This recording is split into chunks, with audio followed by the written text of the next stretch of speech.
नमस्कार दोस्तों, मेरा नाम है विशाल और आज चर्चा करेंगे हम भारतीय संविधान के दूसरे भाग की, जिसमें चर्चा करेंगे हम सरकार की प्रणाली की और इसके अंतर्गत चर्चा करेंगे हम संसदीय व्यवस्था की, संघीय व्यवस्था की, केंद्र राज्य संबंधों की, अंतर्राज्यीय संबंधों की, आपातकालीन उपबंधों की। और इससे पहले जो हमने पहला भाग कवर किया था, उसमें किया था हमने संवैधानिक ढांचा की भैया संविधान कैसे बना, संविधान कब बना, संविधान की विशेषताएं, संविधान में जो हमें मूल अधिकार प्राप्त हैं। और मूल अधिकारों को तो भैया मैंने आपके 12 पार्ट 12 भाग कवर किए हैं।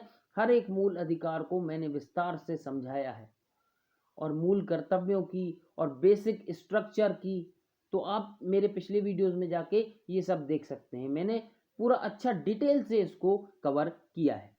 आज चर्चा करेंगे हम संसदीय व्यवस्था की कि भैया भारत की जो संसदीय व्यवस्था है वो किस प्रकार की है।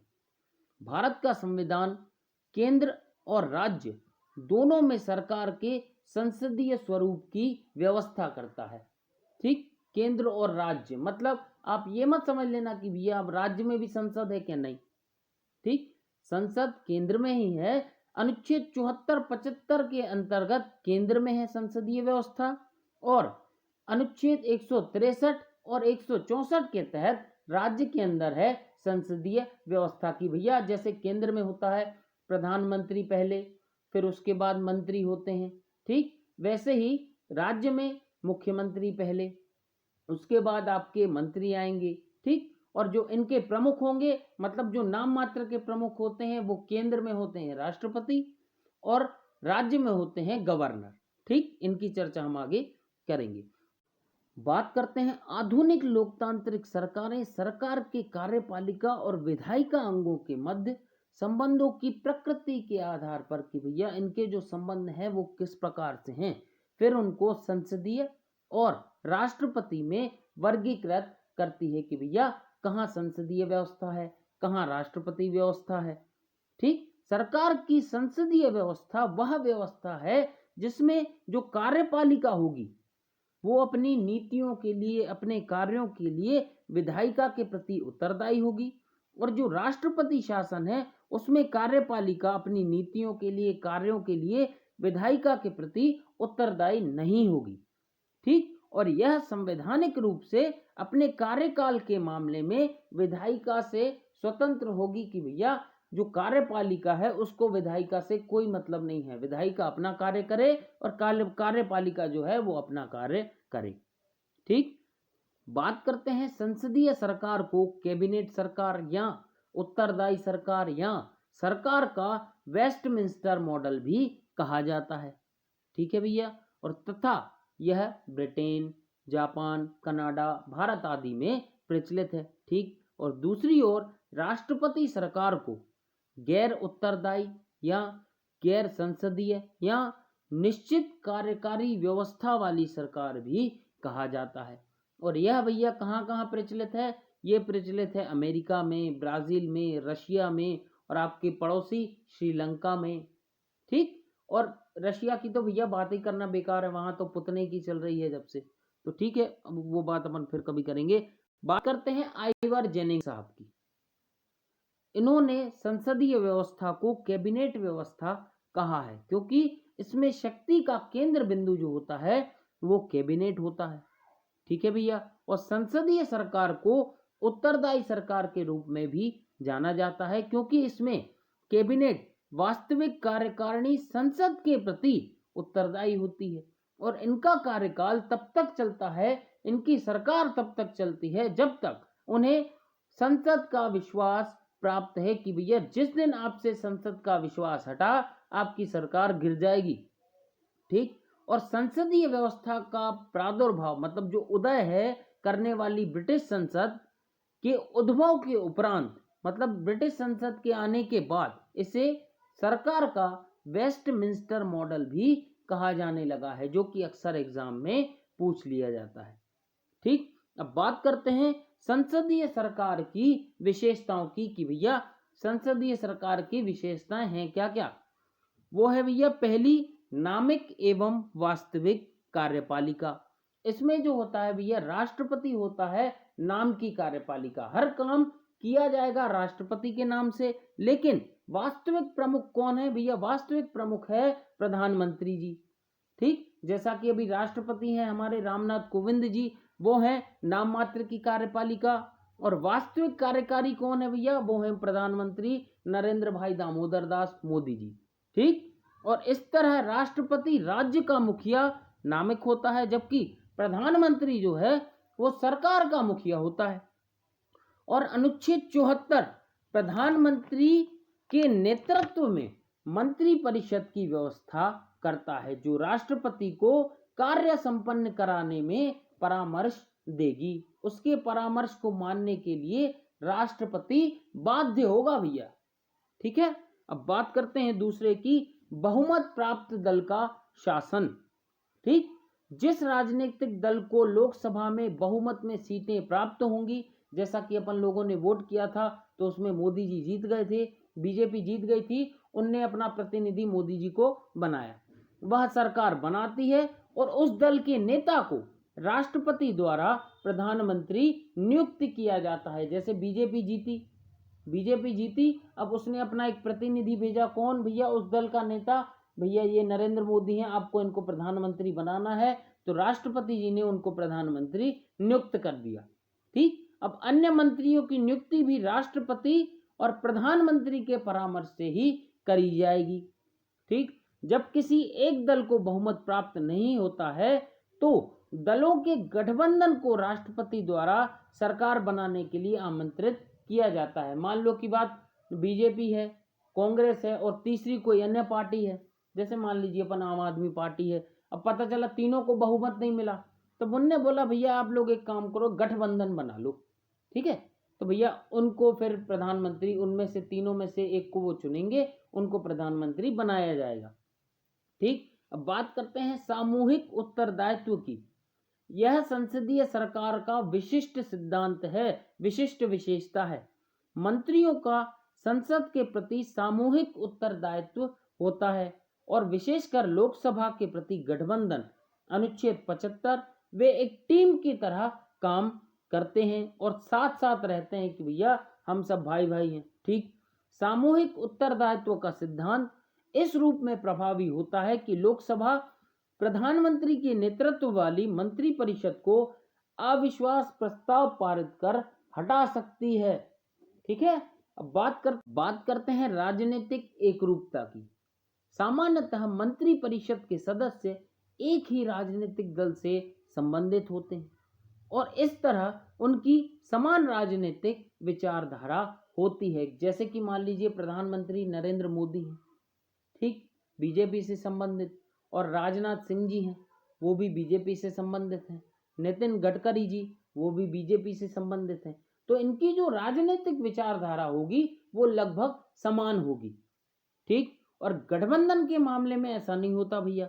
गठबंधन के मामले में पता चले, मान लीजिए कि इनकी जो सरकार है वो गठबंधन की बन गई, तो भैया राहुल गांधी कुछ बोल रहे हैं, मोदी जी कुछ बोल रहे हैं, अरविंद केजरीवाल कुछ बोल रहे हैं, तो भैया फिर तीनों को एक सम्मत कराया जाएगा कि भैया तीन लोग, आप लोग जिस चीज पर सहमत होंगे उसी को अपन आगे ले जाएंगे।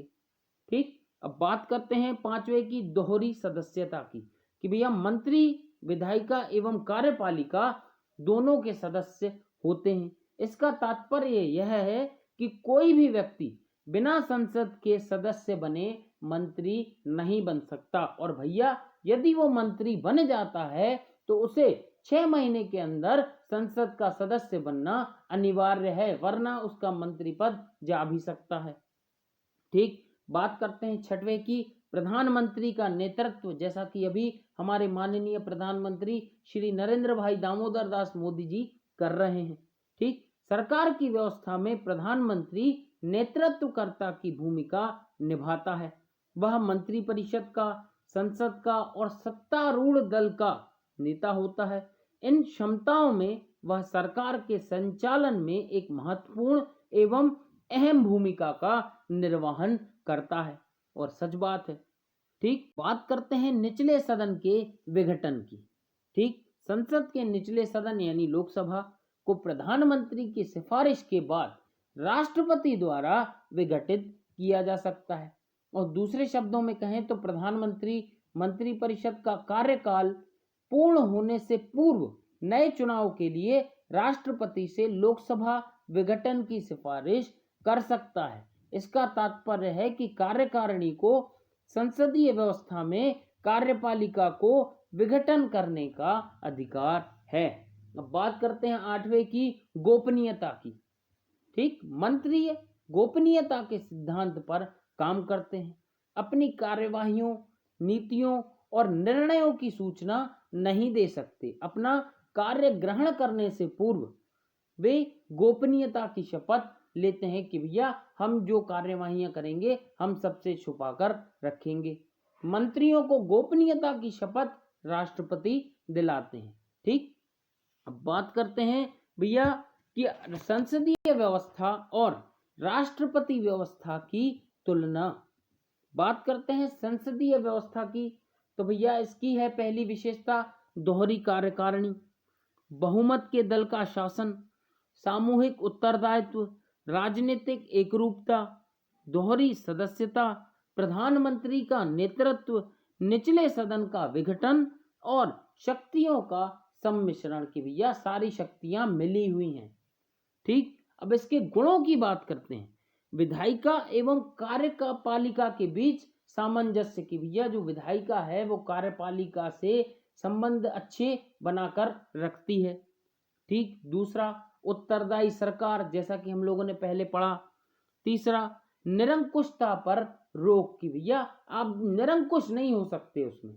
ठीक है, बात करते हैं चौथे की व्यापक प्रतिनिधित्व, हर किसी को प्रतिनिधित्व दिया जाएगा कि भैया जैसे आप मान लीजिए भारत की संसद है, उसमें बहुत सारे सदस्य हैं, सब लोगों को लगभग समान व्यापक प्रतिनिधित्व मिला हुआ है, हर व्यक्ति के लिए उसमें व्यवस्था की गई है। ठीक, अब इसके दोषों की बात करते हैं तो भैया अस्थायी सरकार कि भैया 5 साल आपकी सरकार चलनी है, उससे पहले भी किसी कारणवश हो सकता है उसको हटाया जा सके या उसको खत्म किया जा सके। दूसरा नीतियों की निश्चित नहीं कि भैया जो नीतियां हैं, पता चला अभी मोदी सरकार चल रही है तो उसकी अपनी नीतियां चल रही हैं। मान लीजिए कल को अगर राहुल गांधी जी प्रधानमंत्री बन जाते हैं तो उनकी अपनी नीतियां चलेंगी, कांग्रेस की अपनी नीतियां चलेंगी, बीजेपी की अपनी नीतियां हैं। ठीक, अब शक्तियों के विभाजन के विरुद्ध। ठीक, चौथा अकुशल व्यक्तियों द्वारा सरकार का संचालन की भैया ये सब होता है वोटिंग से। अब पता चला कोई व्यक्ति ऐसे आदमी को वोट दे दिया गया जो अकुशल है, वो पता चला सरकार नहीं चला पा रहा, या जो है कि सरकार को समर्थन नहीं दे पा रहा। ठीक, तो ये उसके कुछ दोष भी हैं। बात करते हैं राष्ट्रपति शासन की विशेषताओं की, तो भैया इसमें है एकल कार्य प्रणाली, जो कार्य प्रणाली रहेगी वो एक ही रहेगी। ठीक, दूसरा राष्ट्रपति एवं विधायिका का पृथक रूप से निश्चित अवधि के लिए निर्वाचन की भैया राष्ट्रपति अलग चुने जाएंगे, विधायिका है वो अलग चुनी जाएगी एक अवधि के लिए, जैसा कि डोनाल्ड ट्रंप चुने गए हैं और हाल ही में अभी जो बाइडेन साहब चुने गए हैं। ठीक, अब इसमें उत्तरदायित्व का अभाव है कि भैया हम किसी के प्रति उत्तरदायी नहीं है। ठीक, और चौथा राजनीतिक एक रूपता नहीं रहती, पता चला डोनाल्ड ट्रंप साहब कुछ और सोच रहे हैं, विधायिका कुछ और सोच रही है। ठीक, अब बात करते हैं इसमें राष्ट्रपति का नियंत्रण, तो भैया इसमें हर चीज में क्या है, राष्ट्रपति का नियंत्रण है। जैसे अभी ईरान की उन्होंने न्यूक्लियर डील को खत्म कर दिया था, जिससे भैया ईरान पर बहुत सैंक्शंस लगे, बेचारा बहुत गरीब हो गया। ठीक, अब निचले सदन का इसमें विघटन नहीं हो सकता, जैसा कि संसदीय सरकार में निचले सदन का विघटन हो जाता है, तो भैया राष्ट्रपति शासन में विघटन नहीं हो सकता। ठीक, अब 8वां इसमें शक्तियों का विभेद है। ठीक, शक्तियां अलग अलग इसमें बांटी जाएंगी। ठीक, आपको डोनाल्ड ट्रंप साहब को अलग दी जाएंगी, विधायिका को अलग शक्तियां दी जाएंगी। ठीक, अब इसके गुण की बात करते हैं। ठीक, स्थायी सरकार, पहली बात तो 4 साल आपके डोनाल्ड ट्रंप साहब आ गए, वो उनको कोई नहीं हिला सकता। अभी आए हैं जो बाइडेन साहब, उनको 4 साल कोई नहीं हिला सकता। ठीक, अब दूसरे की बात करते हैं नीतियों में निश्चितता की, भैया जो नीति आपकी डोनाल्ड ट्रंप साहब बना के गए हैं यदि जो बाइडेन साहब को हटानी है तो उनको बड़ी समस्या हो जाएगी, बड़ी तकलीफ हो जाएगी, ये करना पड़ेगा, वो करना पड़ेगा, मतलब बहुत कुल मिला के बहुत टेंशन की बात है उनकी नीतियों को हटाना। ठीक। अब भैया तीसरा, शक्तियों के विभाजन पर आधारित की भैया डोनाल्ड ट्रंप साहब को या जो बाइडेन साहब जो अभी नए नए राष्ट्रपति बने हैं उनको अलग शक्तियां मिलेंगी और जो विधायिका है उसकी शक्तियां अलग रहेंगी। ठीक। अब बात करते हैं विशेषज्ञों द्वारा सरकार कि भैया मान लीजिए डोनाल्ड ट्रंप मैं हूं या जो बाइडेन मैं हूं, मुझे जो जो आदमी अच्छे लगेंगे मैं उनको उठा के सरकार में रख लूंगा भैया, किसी विशेषज्ञ को उठाऊंगा, किसी बिजनेसमैन को उठाऊंगा, तो उन लोगों के साथ यदि मैं सरकार चलाऊंगा तो भैया विशेषज्ञों का जो है उनके द्वारा सरकार चलाई जा रही है, हो सकता है उससे सरकार और अच्छी तरह से चल सके। ठीक। अब इसमें भी दोष है। अब दोष क्या है भैया, विधायिका एवं कार्यपालिका के बीच अक्सर टकराव होते रहते हैं कि भैया मान लीजिए जो बाइडेन साहब कुछ अलग बोल रहे हैं, विधायिका अलग बोल रही है। गैर उत्तरदायी सरकार की भैया हम किसी के प्रति उत्तरदायी नहीं है, नहीं तो आप ये समझने लगो कि हम आपको उत्तर देंगे, नहीं। ठीक। तीसरा, गैर उत्तरदायी नेतृत्व की संभावना कि भैया जो गैर उत्तरदायी नेतृत्व की भी इसमें संभावना बढ़ जाती है और इसमें सीमित प्रतिनिधित्व होता है कि भैया जैसे मान लीजिए डोनाल्ड ट्रंप साहब आए या जो बाइडेन साहब आए, उनने अपने अपने लोगों को बिठा लिया, जो सीमित प्रतिनिधित्व है कि भैया अब ये लोग कुल मिला के सरकार चलाएंगे और किसी को भी इसमें घुसने नहीं दिया जाएगा। ठीक। अब बात करते हैं संसदीय व्यवस्था जो स्वीकार की गई उसके कारणों की कि भैया जो संसदीय व्यवस्था है उसको स्वीकार क्यों किया गया। ठीक। अब इसमें स्वीकार्यता के कारणों की बात करते हैं कि भैया इसका जो संविधान सभा में अमेरिकी राष्ट्रपति व्यवस्था के पक्ष में एक मत उभरा, लेकिन इसके जनकों ने ब्रिटिश संसदीय व्यवस्था को निम्नलिखित कारणों से प्रमुखता दी कि भैया ये जो संसदीय व्यवस्था है, ब्रिटेन की शासन व्यवस्था है, अपन इसी को अपनाएंगे। अब वो क्यों अपनाएंगे, उसका पहला कारण है भैया व्यवस्था से निकटता। संविधान निर्माताओं ने ब्रिटिश संसदीय व्यवस्था को इसलिए भी अपनाया कि यह भारत में ब्रिटिश शासन काल से ही यहाँ अस्तित्व में थी कि भैया बहुत सारे सालों से जो ब्रिटिशर थे उन्होंने हम लोगों पर राज किया है, तो इस प्रकार के जो शासन की हम लोगों को आदत पड़ चुकी है। ठीक। अब उसके बाद आप दूसरी चीज अपनाने लगो जैसे राष्ट्रपति शासन, तो अब क्या है उसमें अपन एकदम नए पड़ जाएंगे, तो भैया इससे अच्छा है कि आप ब्रिटिश की संसदीय व्यवस्था ही अपना लो। ठीक। दूसरे की बात करते हैं उत्तरदायित्व को अधिक वरीयता की भैया जो लोग हैं, यदि मान लीजिए प्रधानमंत्री जो है वो लोगों के प्रति या विधायिका के प्रति उत्तरदायी नहीं होंगे या संसद जो होगी वो विधायिका के प्रति उत्तरदायी नहीं होगी, तो क्या होगा, इसमें क्या होगा कि क्या हुआ कि भारतीय लोगों ने उत्तरदायित्व को अधिक महत्व दिया कि भैया जो प्रधानमंत्री है, हमारी संसद है, वो विधायिका को लेकर उत्तरदायी होनी चाहिए। ठीक। तीसरे की बात करते हैं विधायिका एवं कार्यपालिका के टकराव को रोकने की आवश्यकता। संविधान निर्माता चाहते थे कि विधायिका एवं कार्यपालिका के बीच जो टकराव होता है उसको हटाया जाए, नकारा जाए, जो अमेरिकी की राष्ट्रपति प्रणाली में पाया जाता है। अक्सर वो लोग आपस में टकरा जाते हैं। उन्होंने सोचा कि एक प्रारंभिक लोकतांत्रिक सरकार के इन दो घटकों के बीच संघर्ष को और स्थायी खतरे को वहन नहीं किया जा सकता, इसका भार हम नहीं उठा पाएंगे। वे चाहते थे कि एक ऐसी सरकार बने जो देश के चारों तरफ के विकास के लिए अनुकूल हो, चहुमुखी विकास के लिए अनुकूल हो। अब बात करते हैं चौथे की, जो कि मोस्ट इंपॉर्टेंट विशेषता भी है, कारण है भारतीय समाज की प्रकृति कि भैया भारत विश्व में सर्वाधिक मिश्रित राज्य है। यहाँ हिंदू भी पाए जाते हैं, मुसलमान भी पाए जाते हैं, सिख भी हैं, ईसाई भी हैं और भी बहुत सारे जाति धर्म पाए जाते हैं। राज्य एवं सर्वाधिक जटिल समाज वाला है क्या, कौन, भारत देश, हमारा भारत देश।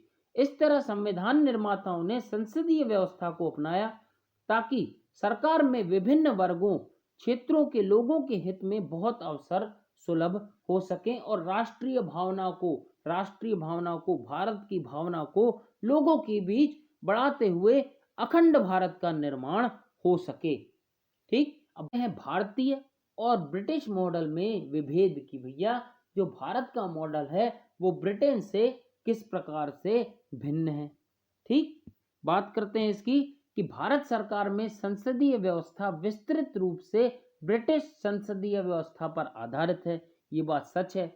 लेकिन यह कभी नहीं है कि ब्रिटिश सरकार की पद्धति की हम लोगों ने नकल करी है, नहीं, वहां से हम लोगों ने एक पैटर्न उठाया है और अपने देश के हिसाब से उसको ढाला है। ठीक, पहले की बात करते हैं।